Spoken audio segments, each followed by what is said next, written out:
É sempre muito bom rever a história do passado, como que se deu essa história da chegada dos imigrantes. Vem para mim. E aí eu te faço um desafio, tá, aluno? Isso, chega aí. Eu te faço um desafio. Conversa com o teu avô, pergunta dele como é que ele... Se vocês são da região mesmo, vô, pai, nós somos de Rondônia, nós nascemos em Rondônia. Se disser que sim, ok. Ele, com certeza ele vai dizer assim, não, mas o meu pai, que é o teu avô, ele veio do Nordeste, na época, para cortar a seringa, ou ele veio do Sul, ou ele veio de São Paulo, ou veio do Paraná, muitos paranaenses vieram. Então, para você, aluno, que está me assistindo agora, a nossa aula, quando eu estou falando sobre ciclo da borracha, se você falar, perguntar, conversar com teu pai, com teu avô, pai, o senhor é de onde? Ele vai dizer, eu sou de tal canto. Mas o teu avô, ele chegou aqui em Rondônia, na época, para cortar a seringa. Ou o teu bisavô. Ei, te prepara para ouvir boas conversas. E aí você vai viajar na origem da tua família. Teu pai vai relatar, olha, quando nós chegamos aqui, o papai, que era o teu avô, não sei o quê, não sei o quê, não sei o quê, não sei o quê. Aí você vai saber a essência da tua família. Porque muitos... A minha família é nordestina. O meu avô é nordestino. O meu avô é da região de Crateus. Quando ele veio na primeira leva para cá, isso lá para o ano de 1920, 25, o meu pai nasceu em 1937. Meu pai nasceu no Seringal. Quando o meu avô e o meu bisavô vieram para a Amazônia, eles vieram do Nordeste, lá de Crateus, e se embrenharam na Amazônia, a convite do governo da época. Era o governo oligárquico.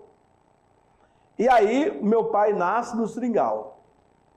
Do Seringal, vieram para a cidade, que é o Humaitá, e aí começa toda uma origem. Eu sei a origem da minha família porque eu procurei pesquisar. Então, eu peço que você também converse com o teu pai, com o teu avô, se estiver vivo, ou bisavô, se estiver vivo.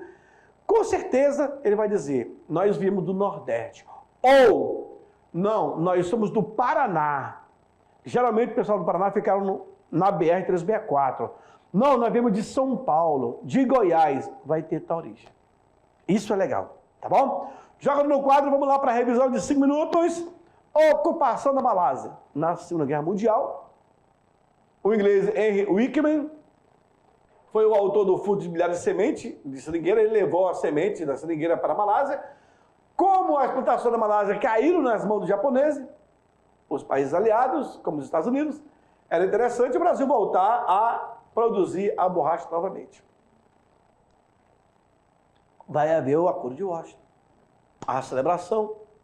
O Brasil deveria fornecer borracha para a indústria americana. Porque o soldado carregava muita coisa ali que era oriundo da borracha. Eram quilos mais quilos. Como o Seringal da Malásia foi comprometido, o único jeito, criar-se um projeto para que o Brasil recrutasse mão de obra para ir aos seringais. Cortar a seringa e voltar a produzir. Porque a máquina, a indústria, não podia parar. E o presidente americano, o Roosevelt, Franklin Delano Roosevelt, acabou propondo uma ideia com o Brasil, chamada o Acordo de Washington. O Brasil, nessa época, era representado por Getúlio Vargas. E nesse acordo, claro que teve muito dinheiro nessa jogada.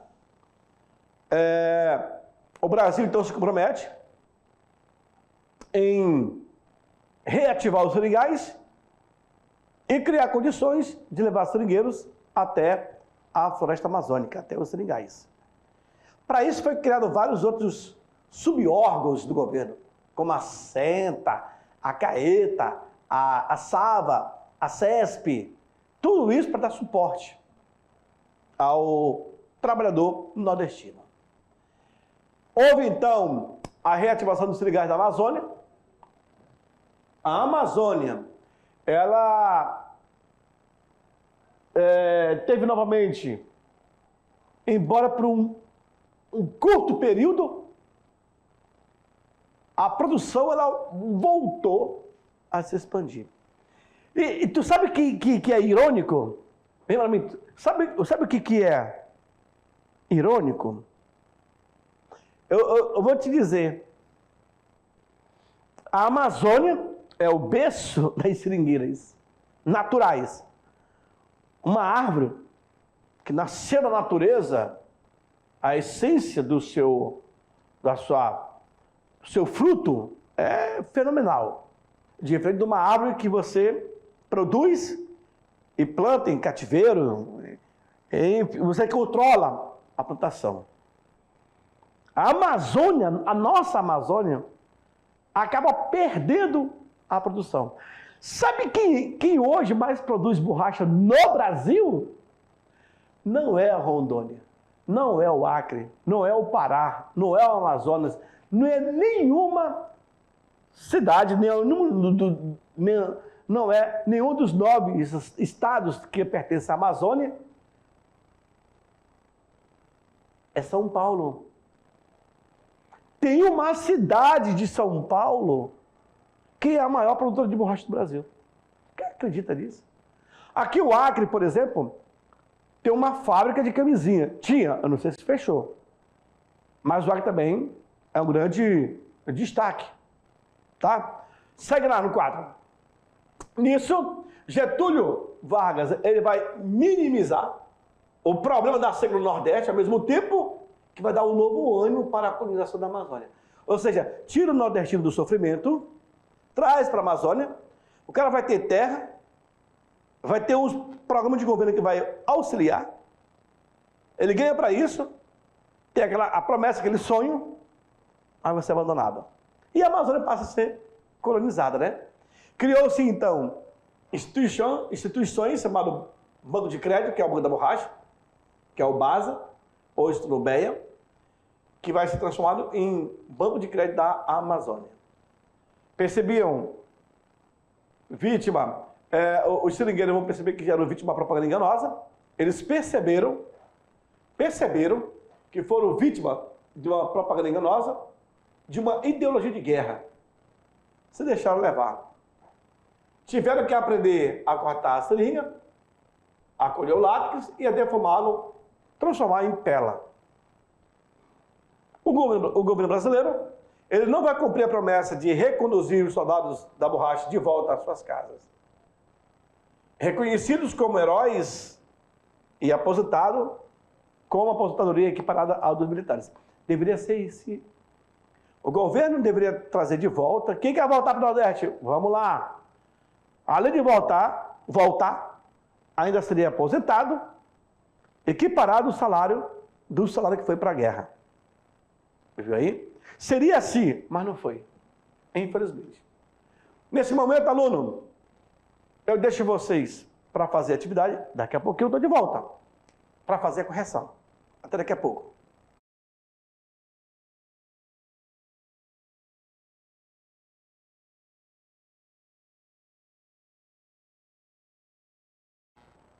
Ok, aluno. Vamos lá então para a atividade? Questão número 1. Joga na tela.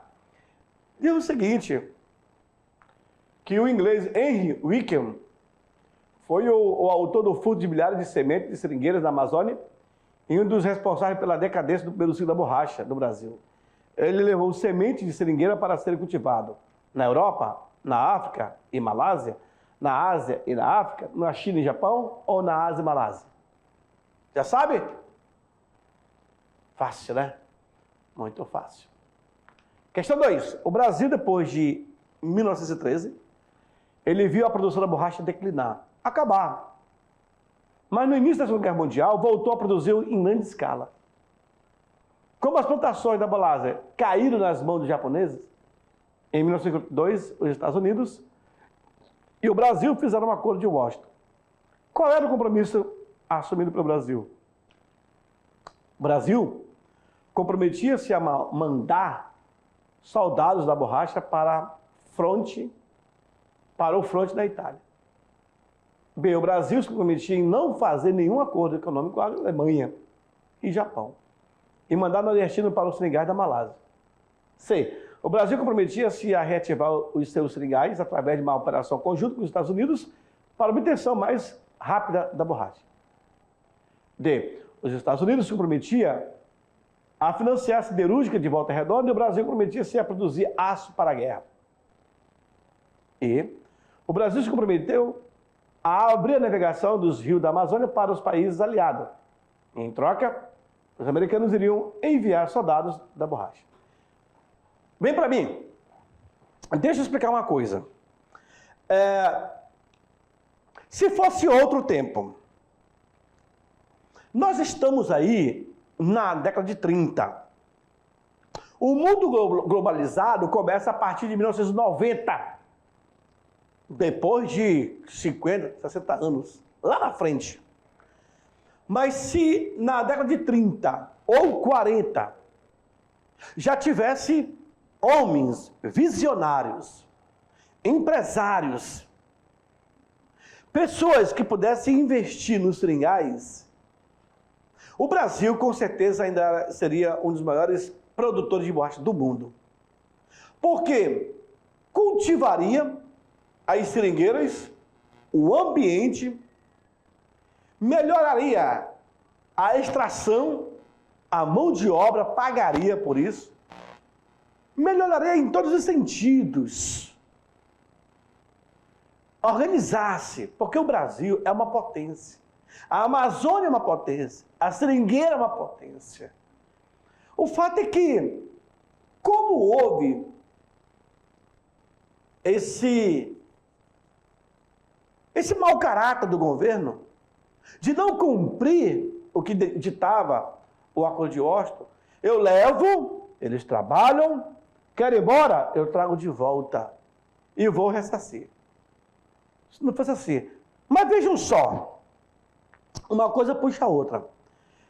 Eu faço a comparação com os trabalhadores da usina. Em 2006, quando começa o processo da construção da usina, se pegaram os trabalhadores aqui em Porto Velho. Você procurava um pedreiro, um caçambeiro, você não encontrava. Todos estavam na usina. Só que na usina era 24 horas trabalhando. Eram várias turmas, 3, 4, 5 turmas. Até de madrugada trabalhando. E o nosso trabalhador aqui de Porto Velho não aguentou. O consórcio da usina teve que buscar trabalhadores fora do nosso estado. Vieram para cá para mais de 30 mil pessoas. Tinha alojamento, eles vinham final de semana para a cidade, era um mundo. Quando acabou a obra de Santo Antônio e de Jirau, simplesmente eles abandonaram os trabalhadores. Eu vi.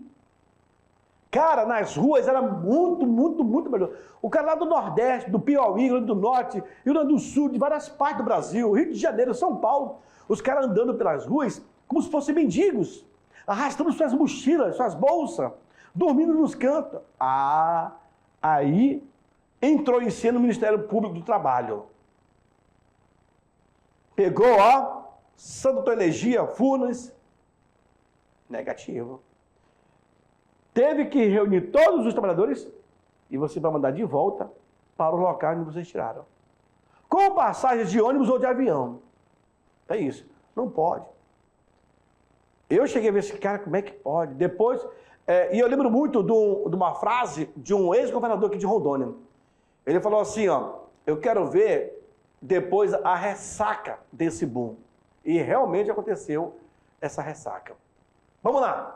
Na sequência, então, a resposta correta é letra C. O Brasil se comprometia em reativar os seus seringais através de uma operação conjunta com os Estados Unidos para obter o látex mais rápido. Questão 3, da reativação dos seringais da Amazônia e como os seringais estavam abandonados e mais de 35 mil trabalhadores permaneciam na região. O grande desafio do então presidente era de aumentar a produção anual de 18 para 45 mil toneladas. Como previa o Acordo de Washington. Além do SENTA, Serviço de Encaminhamento do Trabalhador da Amazônia, foram criados pelo governo federal, visando a dar suporte à batalha da borracha, outras estruturas, menos uma. Vamos lá. A Superintendência para o Abastecimento do Vale da Amazônia, SAVA. B, o Serviço Especial de Saúde Pública, o SESP. C, o Serviço de Navegação da Amazônia e de Administração do Porto do Pará, SNAP. D, o SPI, que é o Serviço de Proteção do Indígena, que hoje é a FUNAI. D, E, Banco do Crédito da Borracha, que seria transformado em 1950 no Banco de Crédito da Amazônia. E aí? Claro, tu já sabe, né, aluno? O SPI. O SPI foi na época do Marechal Rondon. Então, todos os demais letras A, B, C, E estão corretas. Apenas o D. Partimos para a última. Milhares de trabalhadores de várias regiões do Brasil foram compulsoriamente levados à escravidão por dívida e morte por doença, para as quais não possuem imunidade. Só no Nordeste foram para a Amazônia 54 mil trabalhadores, sendo 30 mil apenas do Ceará. O que aconteceu com esses trabalhadores após o fim da Segunda Guerra Mundial e o fim desse ciclo da borracha? Você sabe? Esses trabalhadores foram reconhecidos como grandes heróis de guerra. E assim como os pracinhos, receberam várias homenagens. Foram isso? Bem, o governo brasileiro, ele não cumpriu a promessa de reconduzir os soldados da borracha de volta à sua terra. Nem foram reconhecidos como heróis e tampouco tiveram a aposentadoria equiparada à dos militares. C, esses trabalhadores preferiram ficar na Amazônia por terem se encantado com a terra e com os trabalhos que eles desenvolviam. Tá legal. D, viraram heróis locais e o soldado da borracha ganhou uma estátua em cada capital para onde eles foram levados. Nós temos um aqui, o Seringueiro, lá em J. Lima, lá na Estados Unidos com o Amazonas, uma estátua bem grande. E quase todos morreram de doenças tropicais. E os que sobreviveram voltaram para a sua terra natal. Resposta correta, aluno, vai ser letra B. O governo brasileiro não cumpriu a promessa de reconduzir o soldado da borracha de volta à sua terra. Nem foram reconhecidos como heróis. E nem tampouco tiveram a aposentadoria equiparada dos militares. Isso foi explicado durante a aula. Show? Bom, acabou nossa aula. Chegamos no final. Eu te encontro na nossa próxima aula. Tchau, tchau.